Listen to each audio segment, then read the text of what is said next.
Into the wood goes little duck to summon further help. You know, it's such a simple pleasure, but it really has the power to change lives. Today we celebrate the importance of reading. April the 2nd is International Children's Book Day, and also the birthday of Hans Christian Andersen, who wrote some of the world's best-known children's stories. The idea behind Children's Book Day is to inspire a love of reading and give children, especially those in developing countries, better access to books. Well, at World One, we love to read. Among some of the latest things we're reading is this one, The Little A Book and Snappy Little Pets. Well, maybe there are one or two others. You see, we want to start a book club soon. It'll be called Zaniacs.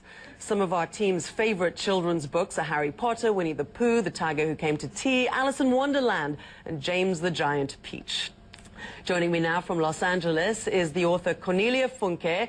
Cornelia has sold more than 20 million books around the world and picked up a host of awards. She's the writer of the Inkheart Adventure series for children. Hi, Cornelia. Great to have you on the show.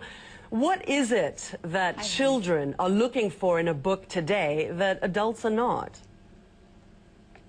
I think actually that they both look for the same thing. I think they both look for characters they can love. They both look for finding out about fear and death and love and everything in the safety of printed pages. How do you tap into the kinds of things children and also adults want to read, but in particular that children can really connect to? Well, I think then I'm just an old-fashioned storyteller. I have no idea why I can do it, but it's a blessing to be able to do it because, as you say, it does such incredible things with your audience. It's quite enchanting to see how it opens their heads, how it gives them doors and windows to the world, and how it makes them shift their shape and understand themselves so much better. Books are such an amazing form of escape for children, especially in terrible situations of loss or tragedy, in conflict zones like in Syria. Does reading help them psychologically?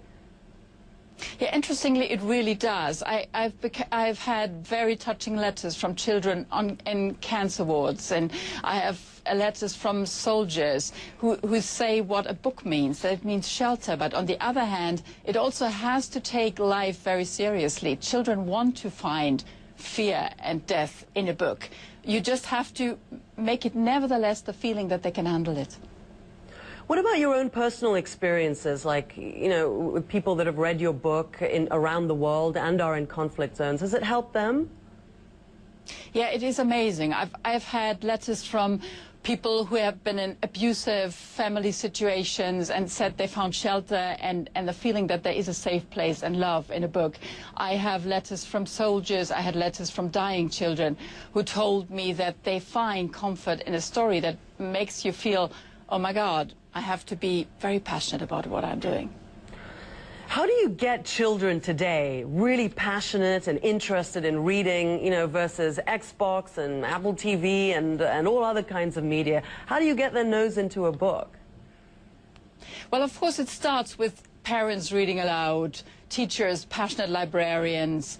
It starts with, you know, we have to fund our libraries. We have to, you know, make children feel a book is not medicine given by grown-ups. It's something they can get really passionate and happy about.